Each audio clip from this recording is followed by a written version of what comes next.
Before the Tesla Model 3 came along, the Nissan Leaf was the best-selling electric car in the world, and for good reason. It's been in the zero emissions game for a very long time, so much so that it's now about halfway through its second generation. Yet while other electric cars are only getting started now, the Leaf has well and truly established itself. But with a tidal wave of new electric cars on the way, it now needs to reassert itself. Enter the Leaf E+, the long-range version of the regular Leaf, which is out to alleviate any range anxiety and prove that the Leaf can be more than just a city car. So is it? Let's find out. But before we do, there's a bit to get through here, so I'll break this video down into chapters with their time codes right over here. So feel free to skip ahead to anything you're particularly interested in. And if you're watching on YouTube, there are markers in the timeline below to make scrubbing ahead even easier, but be sure to give this video a like before you do. And as always, if you want to know more, you can read my detailed written review over at the CarsGuide website or click on the link in the description below.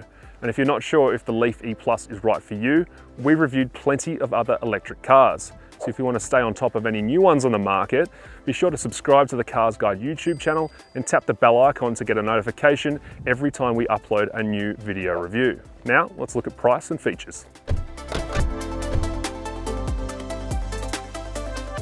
Much like the regular Leaf, the Leaf E+ competes with the Hyundai Ioniq Electric and Mini Electric in the slowly growing all-electric small car segment. That said, as you're about to find out, the Tesla Model 3 mid-size sedan is only about $2,500 more expensive than the Leaf E+, with its entry-level Standard Range Plus variant offering better range, charging and performance. Yep, the Leaf E+ is priced from $64.90 plus on-road costs, meaning it commands a significant $10,500 premium over the regular Leaf, with buyers compensated for the extra spend with longer range, faster charging and higher performance, but more on all that later. Standard equipment in both the Leaf E+ and regular Leaf includes dust-sensing LED lights, rain-sensing wipers, 17-inch alloy wheels, a space-saver spare, keyless entry and rear privacy glass. Inside, push-button start, an 8-inch touchscreen multimedia system, satellite navigation, Apple CarPlay and Android Auto support, and a 7-speaker Bose sound system feature. And then there's the 7-inch multifunction display, heated steering wheel, and front and rear outboard seats, and black leather accented upholstery with grey ultra suede accents. Next, we'll check out design.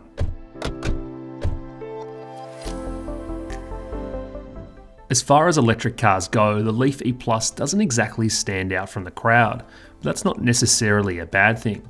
Whereas a lot of electric cars make a statement from the get-go with their polarising designs, the Leaf E+ whispers rather than shouts. And with nothing other than blue metallic trim on the front bumper to visually separate the Leaf E+ from the regular Leaf, it blends into the background that little bit more. Look a little closer though and you'll notice the Leaf E+'s closed-off version of Nissan's signature V-Motion grille up front, with its charging ports hidden under the cover above. Around the side, the Leaf E+ does show some flair with its blacked out B and C pillars, which combine to deliver a floating roof effect. And at the rear, the Leaf E+ arguably looks its best, with its boomerang style taillights looking the business alongside a rarely seen half black tailgate. Inside, the Leaf E+ isn't particularly exciting. In fact, it only gets as adventurous as this black leather and grey ultra suede upholstery around the place, which looks pretty good. It's even on the dash and on the doors, so that's quite nice. But as nice as it is, it's still not exactly premium feeling inside. There's plenty of hard plastics on top of the dashboard, the doors and lower down, so it does feel a little bit cheap and certainly not becoming of a $60,000 car. Things get better though, because ahead of the driver there's a 7-inch multifunction display which sits right next to an analog speedometer, so that's a pretty good combination that delivers all the information you really need. In the middle, you've got the central touchscreen, which is 8 inches in diameter and is powered by Nissan's latest multimedia system. It's not a bad setup, but it definitely doesn't have the breadth of functionality that some of its rivals do, so you'll probably find yourself using Apple CarPlay and Android Auto a little bit more often. Now, we'll take a look at practicality. As far as a small hatchback goes, the Leaf E+ has a surprisingly large boot with 405 litres of cargo capacity on offer, but there are a couple of caveats. Firstly, the load lip is quite tall, which can make loading bulkier items a little bit more difficult. And then there's the Bose sound system's equipment in the middle of the boot floor, which interrupts the space a little bit. And when you do fold down the 60/40 split fold second row to expose 1,176 litres of cargo capacity, there is a rather large hump in the boot floor, which isn't particularly great. And there are no tie-down points to secure loose items either. Next, we'll check out what's under the bonnet.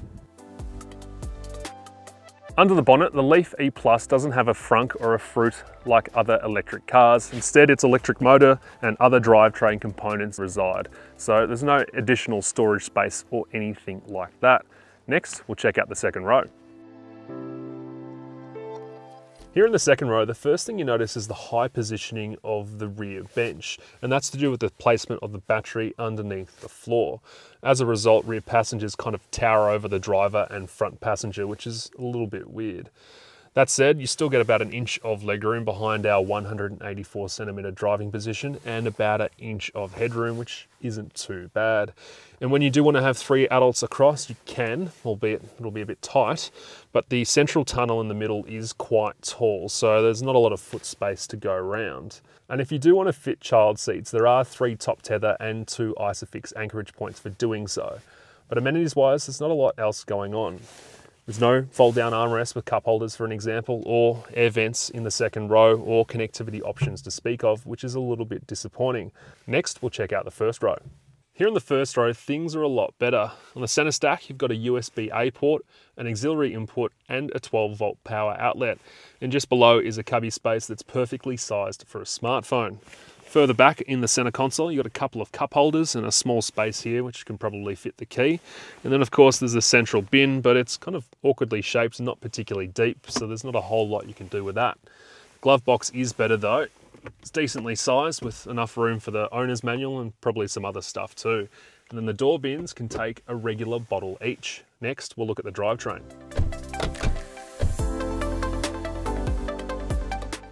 Much like the regular Leaf, the Leaf E Plus is motivated by a front-mounted electric motor, with its version producing 160 kilowatts of power and 340 newton meters of torque, which makes it 50 kilowatts and 20 newton meters more potent than the regular Leaf.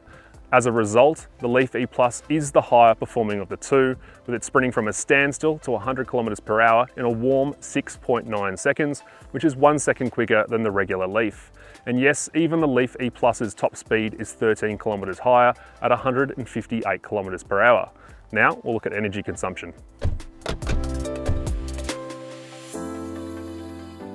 The Leaf E Plus has a 62 kilowatt hour battery, which provides 450 kilometers of NED certified range, which are 22 kilowatt hours and 135 kilometers more than the regular Leaf. It's worth noting, Nissan itself quotes 385 kilometers of range for the Leaf E Plus and 270 kilometers for the regular Leaf, with the brand preferencing the more realistic WLTP testing standard. Either way, the Leaf E Plus's claimed energy consumption is 18 kilowatt hours per 100 kilometers, which is predictably 0.9 kilowatt hours per 100 kilometers higher than the regular Leafs. But driving the Leaf E Plus in the real world, we average 18.8 kilowatt hours per 100 kilometers over 220 kilometers of driving, with the launch route predominantly taking place on highways and country roads, so an even better return can be achieved with more time spent in traffic. As such, you can expect to get at least 330 kilometers out of a single charge in the real world, which is more than enough to confidently commute within reason from the city to the country and back, and you can't say that about the regular Leaf. And when the Leaf E Plus does run out of juice, it takes 11.5 hours to charge its battery from 30 to 100% capacity when using a 6.6 kilowatt AC charger, while a 100 kilowatt DC fast charger will take it from 20 to 80% in 45 minutes. For reference, the regular Leaf's 6.6 kilowatt AC charging time is 4 hours shorter due to its smaller battery, but its DC fast charging time is actually 15 minutes longer because it maxes out at 50 kilowatts. It's also worth noting both the Leaf E Plus and regular Leaf have widespread Type 2 AC charging ports, but their DC fast charging ports are frustratingly of the hard to find CHAdeMO variety. Yep, it's an outdated technology. What isn't though is bidirectional charging, which the Leaf E Plus supports out of the box. Yep, among many uses, it can power your home, fridge and all, with the right infrastructure in place. Next, we'll check out safety.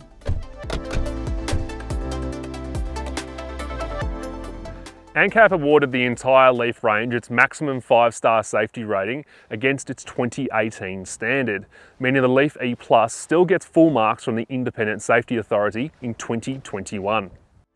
Advanced driver assist systems in the Leaf E Plus extend to autonomous emergency braking with pedestrian detection, lane keep assist, adaptive cruise control, traffic sign recognition, high beam assist, and driver attention alert. And then there's blind spot monitoring, rear cross traffic alert, surround view cameras, front and rear parking sensors, and tyre pressure monitoring. Yep, aside from intersection assist, cyclist detection, steering assist, and front cross traffic alert, there's not much missing here. Other standard safety equipment includes 6 airbags, anti-skid brakes, electronic brake force distribution, brake assist, and the usual electronic stability and traction control systems. Now we'll take a look at ownership.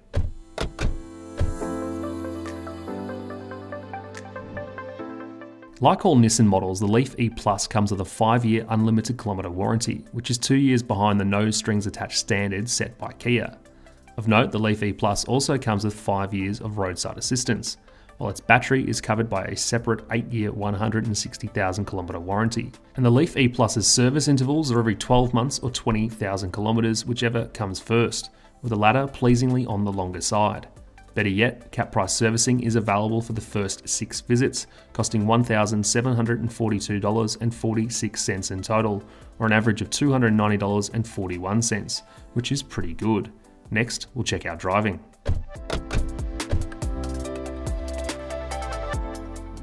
Behind the wheel of the Leaf E Plus, it's immediately apparent there's a lot more to it than the regular Leaf. As soon as you dig the foot in, you definitely notice that improved acceleration. 50 kilowatts and 20 Newton meters extra to play with, you can definitely lean on it. In fact, the acceleration is very much like a warm hatch, so it's quite pleasing in that manner. That said, the power delivery is quite smooth, being an electric car as well, so it's quite fun to drive.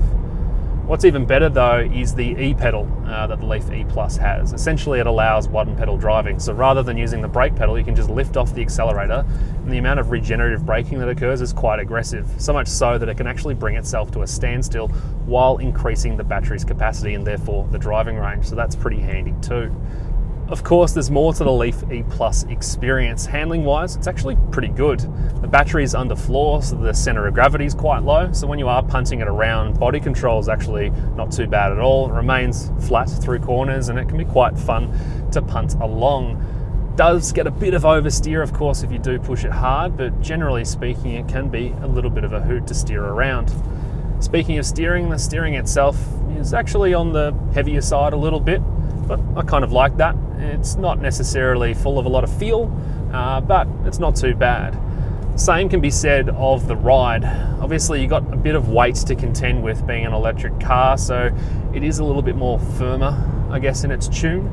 But the resulting ride actually isn't too bad. I'd say it's relatively comfortable, in fact. You do feel road imperfections in the cabin, but it's never anything that's a deal breaker. It's definitely something you can live with. Same can also be said about the noise levels in the cabin. Obviously, being an electric car, there is no engine to create sound, so you do start to notice some of the other things that are going on. At highway speeds, right now I am hearing a little bit of tyre roar from outside the car, but you know, nothing too crazy. And when you're going that little bit faster, you do get a bit of wind whistle over the side mirrors. Again, it's not terrible, but it's a fairly pleasant driving experience when you're inside.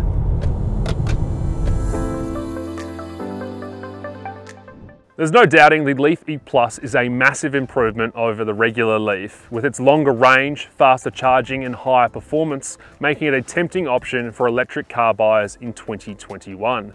That said, much like the regular Leaf, the Leaf E Plus does have its issues, including its compromised packaging and close positioning to the much more compelling Tesla Model 3.